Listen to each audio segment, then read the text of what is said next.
You better pull. So why don't we go ahead and get started then? I want to thank everybody for attending tonight's meeting. Again, I'm David McDonald, the president of the Downtown Neighborhood Association, and I want to welcome you to our meeting.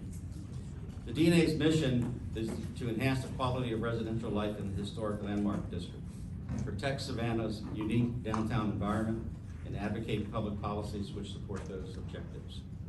I want to recognize Alderman Leggett as he's walking to his seat back there for attendance. Thank you, sir.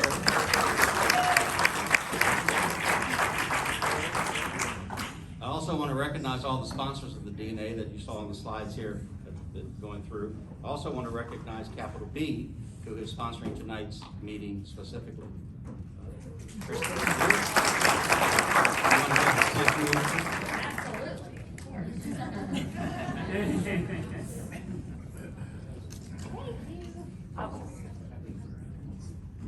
Well, first of all, cheers and happy Mardi Gras.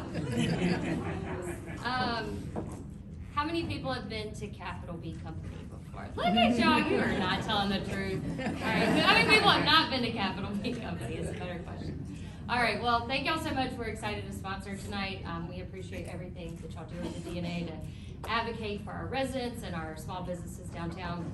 So we are locally owned and operated. We're at 421 East Brown Street over on the corner of Price and Broughton. But we are a honey company. That's how it started about 11 years ago. So we make all the honey that we sell. Everything's hand poured, really small batch. We work with beekeepers all over the country. We go after really unique stuff. So that's what sets us apart. I think we have a beautiful gift store with all the things. So when I say you've been in, all the things. So whatever you need, it's probably there. You just probably can't find it because there's so much other stuff. But we have about 20 local artists. We have over 40 locally owned Savannah businesses that we carry, in addition to the other 210 other businesses that we carry. So I believe in options. But anyways, we're just happy to help y'all with anything you need. We ship, we do online, but we love Savannah and we're really appreciative of everything that y'all do. So please come see us.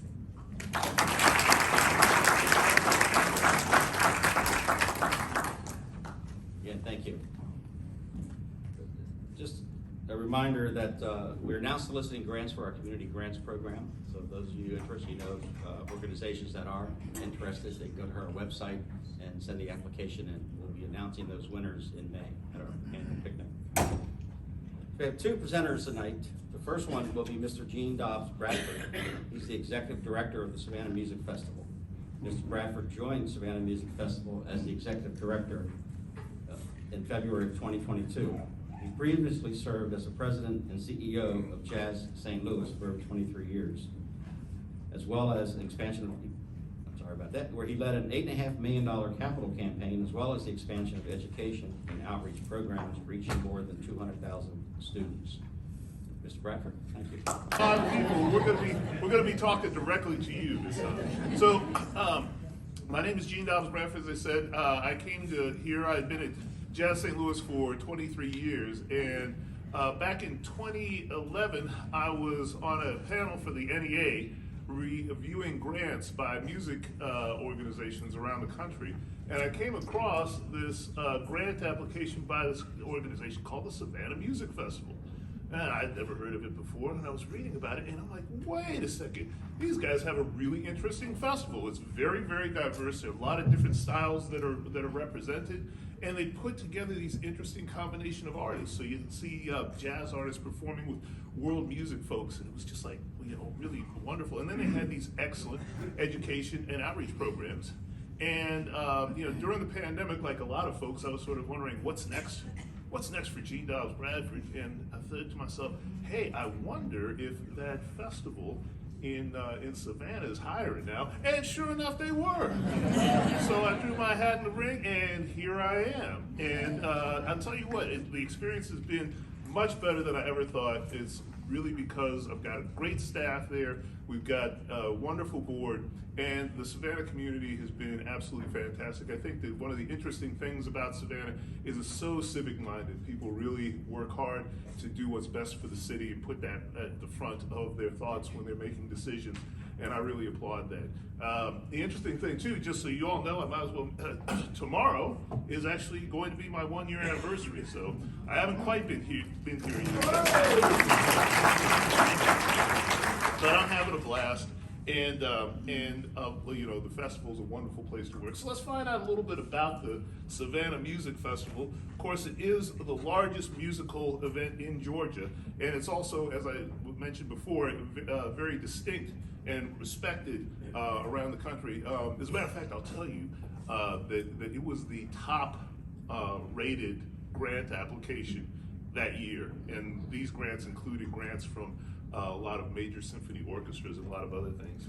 But the 17-day festival is coming up next month from the 23rd to April 8th, and we have everything. We got classical, we got jazz, we got international roots music, we have American roots music, so that covers everything from bluegrass, blues, country. What am I missing? That's about it. Yeah, but you know, but if you're looking for something, we've got it, right? We've got something that's going to satisfy everybody. And the thing is, the one that you may not know, what you may not know about the Savannah Music Festival, is that it is a not-for-profit organization, and that means that we have to raise about $2.3 million every year to support the organization. But here's what the Savannah community gets back, right? You get $12 million in direct spending for folks, but then also $9 million in visitor spending. About 45% of the people who come to the Savannah Music Festival are coming from outside of Savannah. Although we wouldn't mind seeing a lot more people from Savannah coming to the Savannah Music Festival, because we want them to feel that this is their festival as well. And that generates about $1 million in tax revenue. So I think it's a pretty good investment. But then more so, one of the things that we do is the time that we invest in the students of our community. We have our Jazz Academy program. These students meet weekly and have individual lessons. We provide them with instruments. We provide them with jam sessions and a whole lot of other things. And we got about 50 students in there. And then we also do a program called Musical Explorers, which at this point is really providing the music curriculum for the Savannah Chatham County Public Schools K through 2. So every semester, students learn 3 different genres of music. This semester, it's going to be Sicilian folk song, Vietnamese music, and Haitian music. Last semester, it was bluegrass, spirituals, and opera. And the kids love it. So it's so we teach the teachers, they use our curriculum, and then it culminates in a week of concerts at Trustees Theater. So this year, I wanted to tell you, we got 70 artists on this year's festival performing over 90 concerts, and I want to tell you a little bit about each one of them. I got you. So, no, I promise. We're just going to do 6 exciting things. So first thing, 4 nights at Trustees Garden. So one of the things that we have, the festival's kind of a la carte festival in that you choose individual concerts in different venues. So it's like you buy tickets to individual concerts. So one thing that we didn't really have in our portfolio was sort of that outdoor concert experience where, you know, you have people sitting out in the lawn, you know, something like this. This is something that we did back in 2018 as sort of a little prototype of this, and it was very successful. But now we have not 1, not 2, not 3, but 4 nights at Trustees Garden.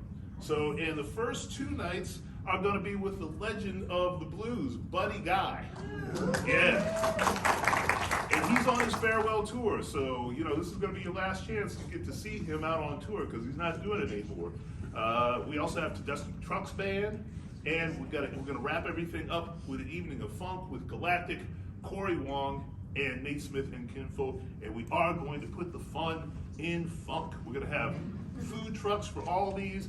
We're going to have a fun zone for the kids. It's really going to be a nice time to bring it out. So we have this new thing that we're introducing where you can come out, bring your chairs, get yourself some food from the food truck, a couple beverages, and enjoy an evening of music with several different bands.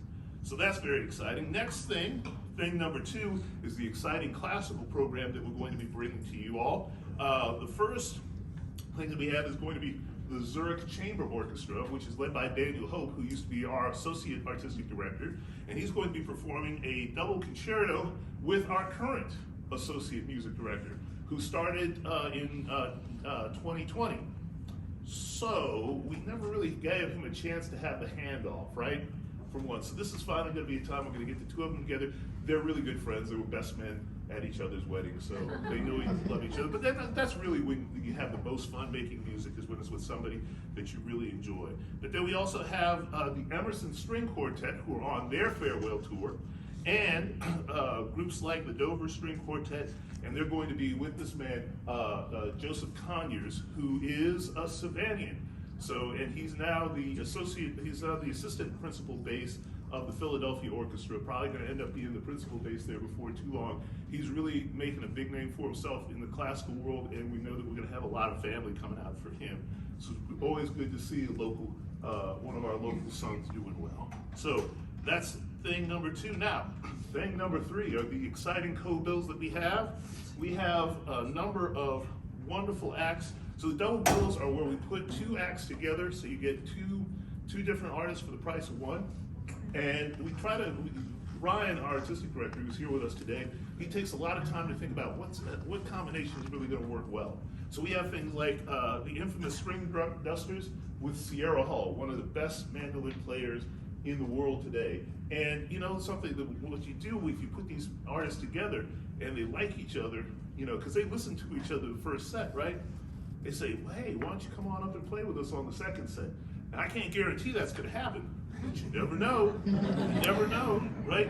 We have Stanton Moore with Roosevelt Collier. That's going to be very funky. Sam Bush, who's going to be playing the music of John Hartford, and he's going to be playing with the Jerry Douglas Band. And also, we have this wonderful concert with Cecile McLaurin-Salvant, who you see over there, and she's going to be performing with a group called San Salvador. San Salvador sings in a language called Occitane, which is a French language. It's also one of Cecile McLaurin-Salvant's heritage languages that she's been studying. So once again, I'm not guaranteeing, but you never know. So check those out.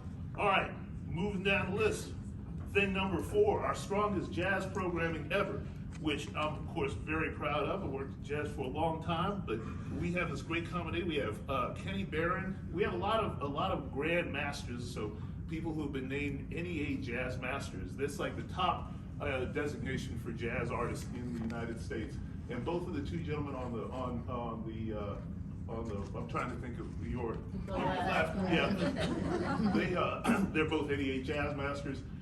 We have a few octogenarians on the program, including Eddie Palmieri, who's going to be doing our Latin Jazz Party. We have Houston Person and Charles McPherson, 2 excellent saxophonists. But then we also have this great crop of young up-and-comers like Alexa Tarantino, who you see on the right. And and we also have folks like Christian Sands, really the tops. These are some artists who are going to be, going to be enjoying some very long careers. Last year, the artist that we had on our series that you could have seen was Samara Joy, who won the Grammy for Best New Artist this year. We also have folks like Terrence Blanchard, who you probably heard a lot of his music if you've ever seen any of Spike Lee's films. He did the film scoring for just about all of them. And he's an excellent. He also wrote 2 operas, which are being performed at the Metropolitan Opera. It was the first time that they had an opera written by an African American history in their 133-year history, which was a shame. But they got it done, and Terrence's music was just fantastic. And he's going to be performing with the Turtle Island String Quartet, so that should be a really good show. And also we have a very interesting violinist, because you don't often see jazz violinists. But Regina Carter is really something else. She's a MacArthur Genius Award grant winner. She's Doris Duke Fellow, and she's just a wonderful human being and very creative. Don't worry about that MacArthur Genius thing. Her music is very accessible. It's not out there. But she's just absolutely fabulous, and we're so glad to have her. So, moving along the list, we also have the return of exciting international artists. Folks like this man here, Sekou Kouyaté. He plays an instrument named the ngoni. He was named the top musician in Africa in 2014. We have Irish groups like the Alt and Tata. We also have Shona Jabarta. I know somebody was just mentioning her. earlier today. And we have a wonderful line. We also have this great taiko drumming troupe called Kodo. So you want to come out and check them out. But you can imagine during the pandemic, it was difficult to get artists out of their country. So I'm running out of time, so I won't have time to tell you about Leo Kotke coming, Patty Griffin coming, or Los Lobos coming, but I'll tell you about that some other time, because the last thing I want to talk about is our Explorer Pass, which we're making this year, and this is something that we're doing to make sure that all students in the Savannah Chatham County Public School System can attend our concerts. They're going to be able to come to our general admission concerts for free with proof of their studentship. And this is going to be done like a student rush ticket. So if we have the tickets available, we'll let them have them for free. But you're not going to be guaranteed one. But we're going to make sure they get in, because if we have to use a shoehorn, I'm not going to have some kid come down and then not get in. But we really want to do this because we want to make sure that if money has been something that's kept somebody from attending the festival, that barrier is taken away. And also, we see it as a natural extension of our Musical Explorers program, where we treat kids to all these different types of music. So, I got about a minute for questions if anybody has any. I just want to apologize ahead of time. I might use a couple more acronyms than what the majority here are used to. And I got also a military background on top of that, so acronyms are just indoctrinated into my skull here, so I apologize. So basically, what I'm going to present today is just a basic hurricane preparedness. And I know you're thinking, well, wasn't David just talking about train derailments and whatnot? So in emergency management, we do threat and hazard analysis, right? And we kind of analyze all potential threats and hazards for the county, take everything into account. Our emergency operations plan is considered an all hazards plan. So it's supposed to be a plug and play for multiple types of threats or hazards. And our biggest hazard is hurricanes, right? So for what the community can do to be prepared for the biggest hazard or threat would more than likely will also help support other smaller incidents, other incidents that are less likely to occur. And I'll explain that further in. Like I said before, I apologize since I'm not the primary outreach coordinator. Our primary outreach coordinator, she's on maternity leave, so I had the lucky draw today to speak with you guys.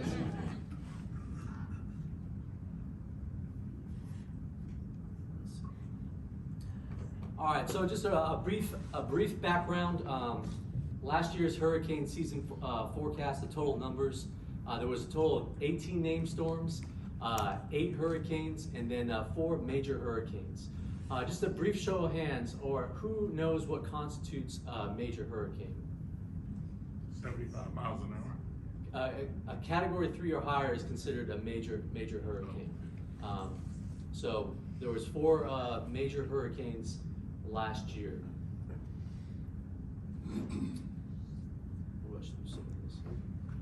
So some of the basics for everybody here is, I'm assuming, from this area. So hurricane season is from June 1st to November 30th. I spent most of my time over on the West Coast in California, so I didn't really know hurricanes. I come over here and it's like a regular routine thing for you guys. So you guys are definitely prepared. It's classified into 5 different categories, and I'll explain those different categories on the following slide. Tropical systems over water. Obviously the warm water just builds up all that energy. You have a lot warmer oceans over here. The Atlantic Ocean's a lot warmer than the Pacific. And because of that, all that energy just gets built up and then it has to dump somewhere and it turns into a hurricane. Hurricane size, because hurricanes vary from small to large. I think there was one hurricane a couple of years ago that was bigger than the size of Texas. The different effects and how this affects Chatham County can vary greatly. Primary threats with hurricanes. So like I'll briefly talk about like cascading effects, right? The major threat is a hurricane, but there's also cascading effects with this. And I'm pretty sure you guys can use your imagination too. There's other things that could go wrong in the hurricane situation. We have strong winds, the tornadoes, storm surge is probably the biggest one. Heavy flooding and rainfall associated with that.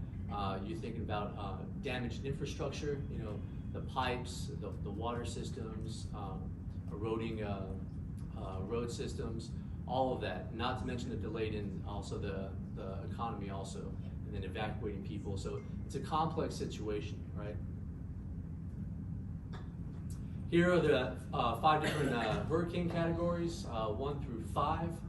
Again, that category 3, which is 111 miles per hour to 129 miles per hour. Anything higher than that, that is considered a major hurricane. And so I wasn't here for Matthew. Who here was here for Matthew? Okay, just a brief feedback. How was that for the community? Scary. I looked at some previous damage. You guys had a lot of fallen debris, right? Does anybody remember what Hurricane Matthew was? What type of category Hurricane Matthew was? 102. It was a 3. It was a 1. Does anybody know what type of winds that we received here in Chatham County? I think it was category 1, but some gusts above that, but there was not sustained winds, I don't think, above 110. Yeah, it was a 3, and then it dissipated once it went inland, and then strong tropical storm force winds, which is just below hurricane force winds. So there might have been a couple gusts with the hurricane force winds, but majority of that was just strong tropical storm force winds, right? So we've been blessed and we've been lucky. No major category has impacted our county recently. But with that being said, even strong tropical storm force winds can definitely have an impact on the county. Tornadoes, who here knew that tornadoes could be associated with a hurricane? Okay. Again, me coming from the West Coast, I didn't really have that. Yeah, so tornadoes do happen with hurricanes more often than not. They happen in the front right quadrant. Let's see here. So that's that northeastern quadrant. There we go. Yeah, so that northeastern quadrant, right there. So the direction of travel, anything in the northeast, that's what's considered probably the most hazardous section of a hurricane. I'm not a meteorologist. I don't work for the Weather Service, but that's what I'm told. And we do see hurricanes occurring in that northeastern quadrant more often than not. Storm surge is also another major threat associated with hurricanes, and some people kind of misunderstand storm surge. They think that it's just additional water, rainfall water, but it's actually that level of water that is increased due to the tides, and then also just the momentum that the storm is bringing along with it.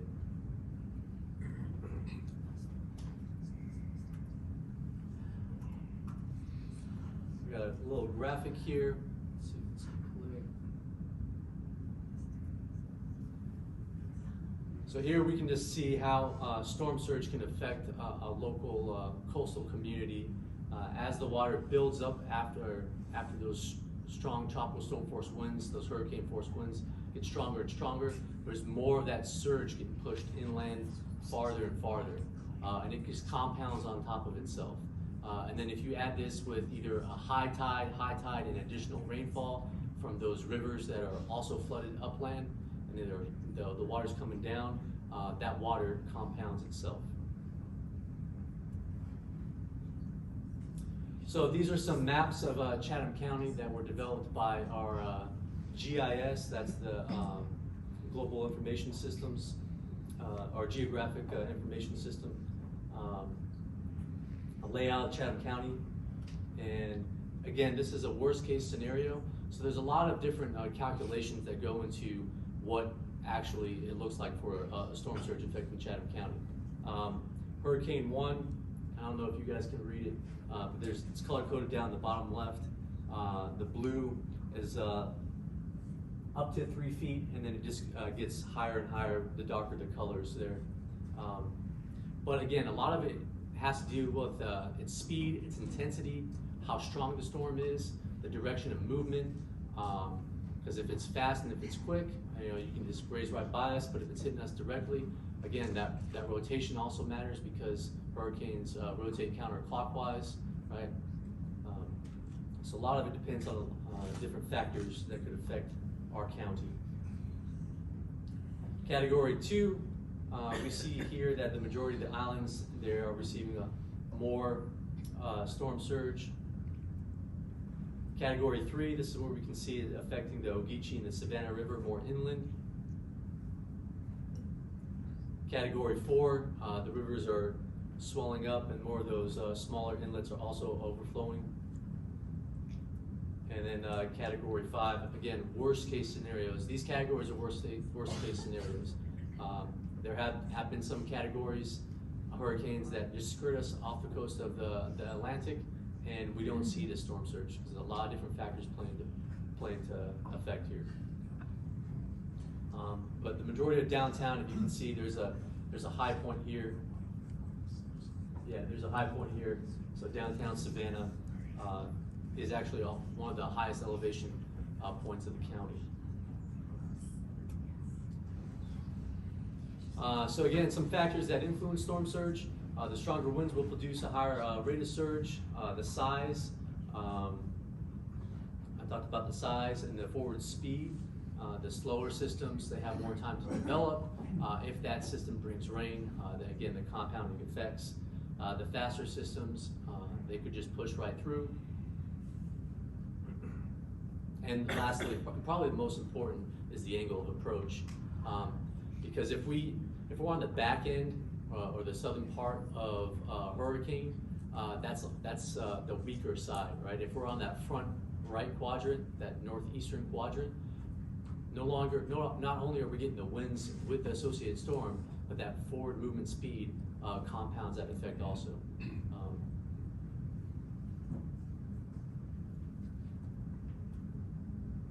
Heavy rainfall and flooding. Some weaker systems can produce more rainfall and flooding. Again, the size also matters. Again, in forward motion. Who here has, I'm sure everybody has seen a little bit of flooding in downtown Savannah. Every time it rains, it pulls up on the side of the roads every now and then. Gotta make sure I don't hydroplane. All right, who here has seen this graphic before? The Weather Service, right? Or news media might push it out. Who here has heard of the cone of uncertainty? Science is it's really good, but it's not 100% perfect. So what the cone of uncertainty refers to is, so you have this system. It's yellow for tropical storm force winds. If it turns red, that means there's hurricane force winds. And then this grayer area, that's 3 days out, and then the larger area, that's 5 days out. Right? It's called a cone of uncertainty because it means that 2/3 of the time, the center of that storm is going to be within that cone. 2/3. So it's 1/3 that the center of the storm could be outside that cone. And it doesn't necessarily mean that that's the size of the storm. It's just the area that it could be projected to go. Because if we look up here, 8 a.m. on Thursday, it's showing this wide area. Some people look at this and they say, oh, is that storm going to grow to be that big? That's not necessarily true. It's just saying that the center of the storm could be anywhere within that cone 2/3 of the time. 1/3 of the time, it's likely that it could be outside that cone. That's why you see it. The cone is more refined the closer to the center of the storm because they have better predictions on the accuracy.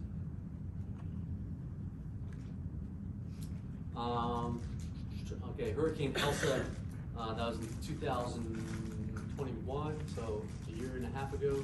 And then this is just showing an example. So over here, we have this nice little system we call HURX to run these models. And they show us over here, so you can see the cone is pretty narrow. So the scientists, they were pretty confident about the direction and the width of the direction of the storm. But those winds, they exceeded outside the storm. So just because the cone may not show us inside, the cone may not show us Chatham County inside the cone, we can still be affected. And Hurricane Elsa is a great example of that. They had tropical storm force winds pulling to the southeast.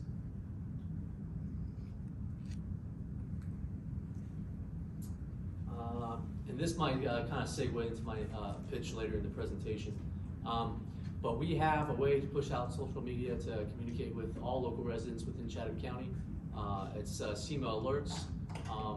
So for hurricanes, we push this messaging. You will receive, if you sign up for CEMA alerts, or if you follow us on Facebook or Twitter, we'll push these alerts out periodically throughout the event. And that goes for any type of incidents, not just hurricane incidents. But this is an example of what we craft for hurricanes. Evacuation zones. Who's here familiar with evacuation zones? Yeah. What evacuation zone is the majority of city Savannah in? B. Yeah, so evacuation zone A, that's pretty much from the ocean all the way up to Truman. Evacuation zone B is the Truman to I-95, and then evacuation zone C is the rest of the county. There's two different types of evacuation orders. One's a general evacuation order, and then one's a mandatory. Again, mandatory is an executive directive, and we strongly recommend that residents evacuate that specific area.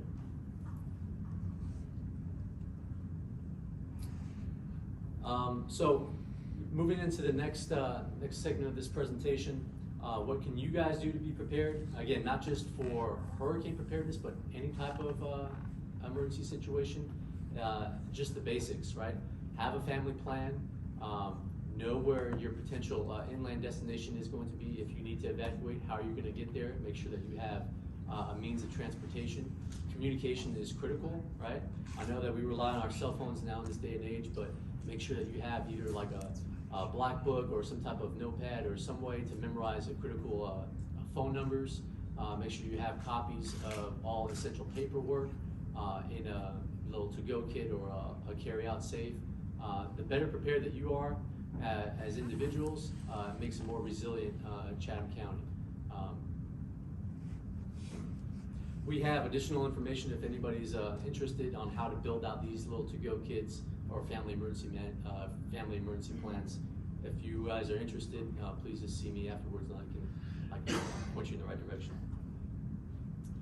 Hurricane evacuation transportation. We also recognize that for major incidents, some of the citizens of Chatham County do not have the means to evacuate the county. So we have an evacuation assembly area established, and how to transport those residents inland. We have a process for that also. One of the acronyms I use a lot is the EAA. That's the evacuation assembly area. And then the function returning back to the county is the return reception center. That's at the Civic Center. Also, another a function that we provide, the Department of Public Health provides, is a hurricane registry. We recognize that there may be functionally or access needs citizens within the county that need special assistance to help evacuate, whether they may have special medical needs or functional assistance. This service provided by the Department of Public Health will put them on a roster. It will vet them, and then it will help evacuate them for a hurricane.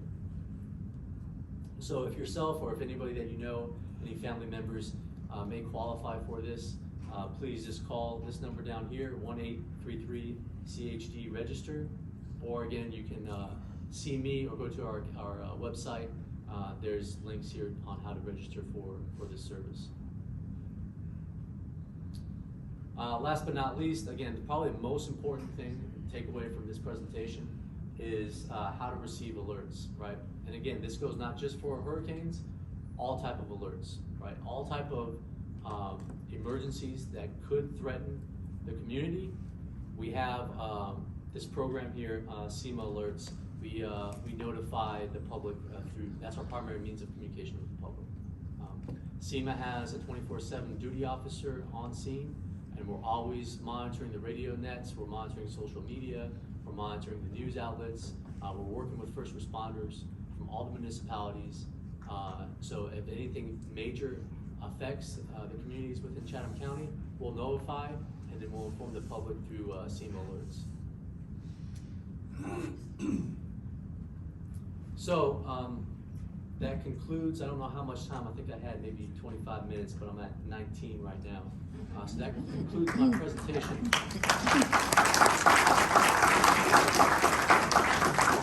And, I'll take a question or two if anybody, yes ma'am.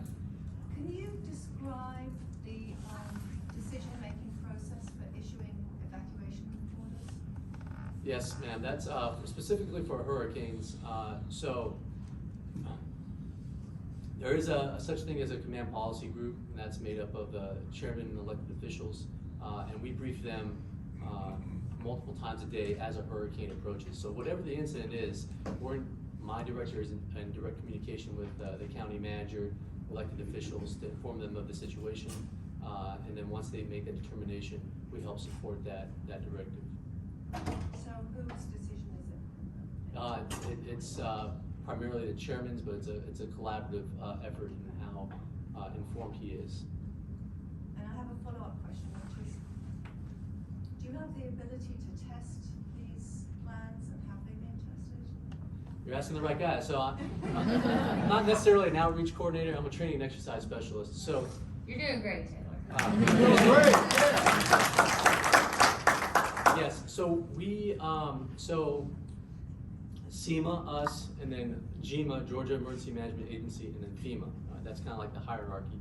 GEMA, the state, requires us to do a certain amount of exercises every year, right? I think it's 2 tabletop discussions and then 1 operational exercise every 3 years. We far exceed that, right? We have multiple tabletop discussions. We have multiple workshops that exercise multiple functions that I just presented here. We work with our partners for operational exercises also. So we have the Emergency Operations Center, which is like our primary coordinating center on how all this information gets filtered up and how it's processed to those decision makers. I've exercised a hazmat train derailment, I think in 2021, we simulated that.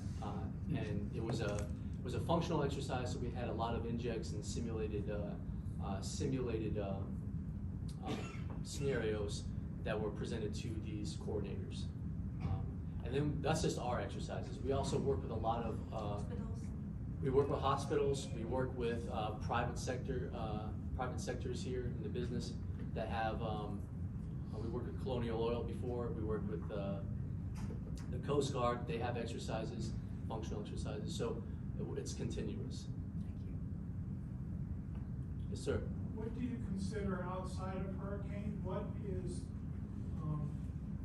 the largest threat from a disaster standpoint? Besides, just going down the list of just hurricanes, what are the next level down? Yeah, so I can't speak to that directly. I know that we do all hazards assessment. I know that we've talked about hazmat, we talked about active shooter, we've talked about just general sheltering in place. Yeah, so we've addressed multiple threats or hazards, but I can't tell you directly what's number 2 because that's not my leadership expertise. Yes, ma'am. This is why we asked the folks. Is it on? There. Maybe I can't ask this question, but I was just curious that you're in the field, you probably know a lot more than I do about the derailment in Ohio and what caused it and how Savannah tries to prevent it from happening, and just any thoughts or comments you have just as a professional in the field. Yeah, I can't speak directly to their response. I just know what I see on the media. What caused it? I don't know off the top of my head. Okay. Do you know anything about there would seem to be criticism of response to the disaster? Do you know anything about that? Or? I can't speak on Ohio's response. I know that Chatham County has a very robust emergency management program, one of the best within the state. And I know we have excellent working relationships with all our first responders. And how we prepare for it is we do exercises. And our plan, our emergency operations plan, as discussed before, it's all hazards plan. It's supposed to be that plug and play. And so we do multiple exercises and we maintain those good working relationships with our partners. One last question though. Okay, so I understand we're doing the preparedness. Who's in charge of sort of preventative part? The preventative part? Yeah. So preparedness is a cycle, right? So we plan, we exercise, we train, and then we respond. And then the backside of that is also preparedness. So we improving the existing plans is part of the preparedness cycle. Taylor, if I could, I'm assuming CEMA will reach out to Ohio and get some kind of after action, or FEMA will pass down some kind of after action on what caused it. Was the chemical burn the correct way to go? Things like that, and then your organization will tabletop that in the plan, considering the number of trains and things we have here that have similar issues. Yeah, I know that other staff members have been tasked out with other follow-up after action insight to that. Me specifically, that's outside my niche. I can't speak to that. But we do monitor the media, not just within the county, but throughout the nation. We can see what trends are reoccurring, and we do sit down and we talk, and we do after action. What is your relationship with the railroad companies? Because they're notoriously not good team players. That's a good question. We have working relationships with them. We have good contact numbers, and we have their numbers that we can contact. We have worked with them before in the past, and it's not just a general emergency number. It's like the primary coordinator number. So, yeah. And then Follow up to her question though, when you did the 2021 train tabletop, I assume the train operators were at the table. They should have been there, correct? The CS was CSX or CSX whoever or comes through. Norfolk. I can't remember if they were there or not. You have to coordinate with them to find out what the bill of lading was and all the other. That's true. But we also have to coordinate with a lot of other people. We have to coordinate with first responders. We have to coordinate with the decision makers. Yeah, federal agencies, EPA. Yeah. Yes, sir. The real problem that caused the accident was the problem with the railroad track in Ohio. And one of the biggest problems is maintenance of these tracks and how they, once they occur, whether railroads can upgrade their braking systems. In this case, you have a simultaneous backup, so one car hits the other, the next hits the other, and it's almost like the Verrazano Bridge when it started going up and down, the whole thing continues. There's a braking system that can stop each car, but it's more expensive. So now we're talking private sector money. We're talking infrastructure, that is the railroad tracks that go through multiple states, multiple towns, and how that is looked at. And lastly, I was the architect for the renovation of the Jessup train station, which was destroyed by fire. But when we renovated it, the number of trains that come through there is significant. It's also the last stop in Georgia if you're going down to Miami or up to New York, which occurs twice a day, 7 in the morning, 7 in the afternoon. But sitting out there, when you look at these freight trains coming through, we're not talking about slowly gliding through. We're going up to 100 miles an hour. You stop a train with those multiple cars, it takes 2 miles to stop. So when you look at all of these things, hopefully some of these infrastructure upgrades that are being proposed nationally can take on the railroad track system, because it's no longer, it's like an interstate. It's a public highway. And so we're faced with that as well as bridges. But that's the main thing, is they had an offset track, and then that takes everything else out, and now you're into a whole new